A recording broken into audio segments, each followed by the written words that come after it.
Millennium Scholars.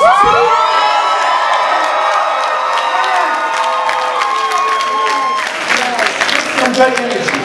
First of all, I want to say how honored I am to be here. Mr. McClendon, thank you so much for having me to be here. I'm honored to be asked to be here. If it's one thing I can say, though, because I don't want people to get it twisted. Look at the person next to you and say, don't get it twisted. People hear the introduction. Okay, people hear the introduction.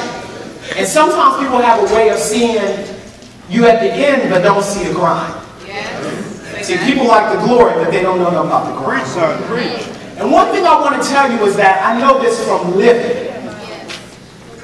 That tough times don't last. Come on now, but tough people do. Wow. Y'all better say that with me. Tough times don't last, but tough people do. And just because you might be in a place where it looks like it's discouraging, somebody needs to hear this. Just because you might be in a place where it looks like, why is all this happening to me? I've been there. I want you to know that the challenge, it didn't come to break you. The challenge, it came to make you. The challenge, it came to make you. People ask me all the time, how are you living in a trailer park? Can I come down here, y'all? Because I know y'all not going to hear me if I'm just up there. They ask me, they say, how are you living in a trailer park? And you went to living your biggest dream. Yeah. You want to know what the first step was? People say, how you get into Harvard Law School? The first step is getting in right here. It's getting in right here. See, because I know what it's like to come from a place where people tell you you're not going to do nothing, you ain't going to achieve it, you're not old enough, you need more experience. But I also know about the power of proactivity.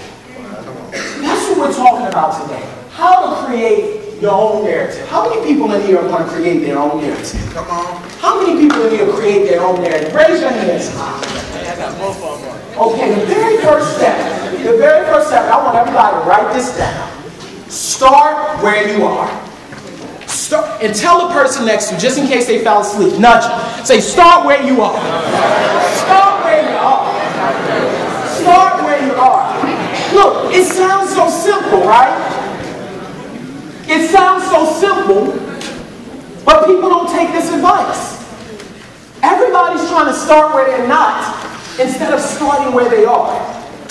How many people you hear say, next semester I'm going to get my grades up. Next month I'm going to get in the gym. It's always a tomorrow, or when I get the degree, or when this happens. You can't start where you're not. You have to start where you are. How many people know Henry Ford? Raise your hand if you heard of Henry Ford. Someone tell me, who's Henry Ford? Yell it out. Model T. Okay, the Model T. This man, okay, the assembly line, the Model T, he went down in Time magazine as the most influential businessman of all time, right? But this is what most people don't know. This is why I'm mentioning Henry Ford. How many people knew he built his first car in his garage while he was working full-time somewhere else? See, this is what people don't know. That's why I said people like the product, they don't know the process. Right. See, people look at Henry Ford and they see the Model T, they see the wealth, they see the success. They didn't know he was working in the Edison company for minimum wage. And somebody needs to hear this. Because people said to Henry Ford, if you were that smart, you wouldn't be working here. If you had that idea for the car, why are you here?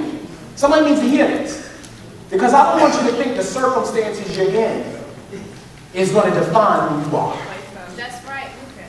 See, Henry Ford understood something. He said, I don't need to know the how, I just need to know that it can happen. And so when Henry Ford said, I'm going to start where I can. See, Theodore Roosevelt said, do what you can with what you have right where you are. Now, not tomorrow, not once you get the degree. You want to know how many people told me, wait till you get the degree, write the books. Wait till your baby face goes away, people may take you seriously.